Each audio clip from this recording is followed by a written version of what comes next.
Ja, ik moet altijd mezelf een beetje ook gewoon in bedwang houden en heel rustig reageren. En het ook naast me neerleggen, maar het is natuurlijk absolute onzin dat dit zo verteld wordt. Ten eerste kies je er zelf niet voor, het is een standaard protocol. En ten tweede is die auto niet heel veel duurder, want die wordt gewoon geleased. En het is gewoon de auto die de surveillancedienst ook rijdt. Het is dezelfde auto. Zoals hoe het eigenlijk altijd ging in het verleden. Het is een beetje gek. Het geeft een beeld alsof ik zelf heel erg behoefte heb aan een grote auto. De mensen die mij goed kennen, die weten dat het gewoon absoluut niet het geval is. Als ik gewoon kan rijden, is het voldoende.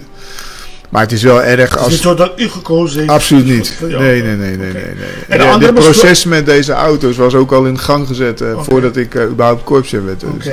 Een andere beschuldiging in uw richting van dezezelfde persoon is dat u zelf kiest of mocht kiezen wie van uw ondergeschikten een auto kan of mocht krijgen en wie niet. En dat die auto's heel wat goedkoper waren en dat u daardoor zou discrimineren.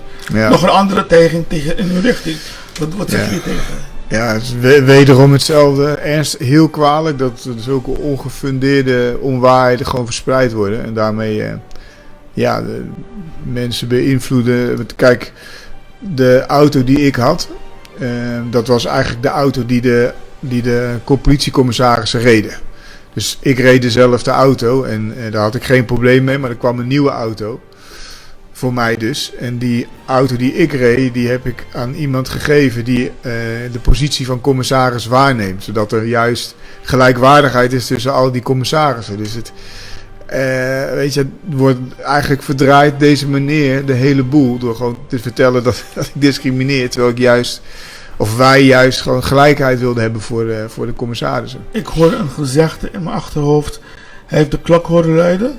Ja. Maar weet niet waar de klepel hangt. Hij heeft iets horen zeggen en hij heeft het een beetje verdraaid. Ja, maar ik vind het heel kwalijk dat gewoon zo kan. Maar goed.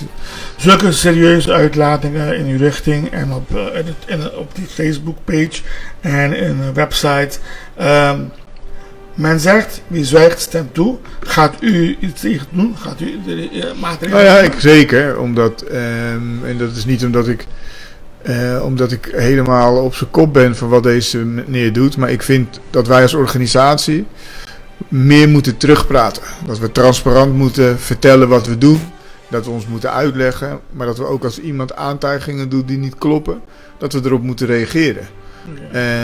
En als iemand zoiets over mij vertelt, dan vertelt het aan de korpschef en daarmee vertel je eigenlijk over het hele korps. Okay. Als je mijn integriteit in twijfel trekt, of mijn legitimiteit, dan doe je dat voor het hele korps. En dat vind ik erg.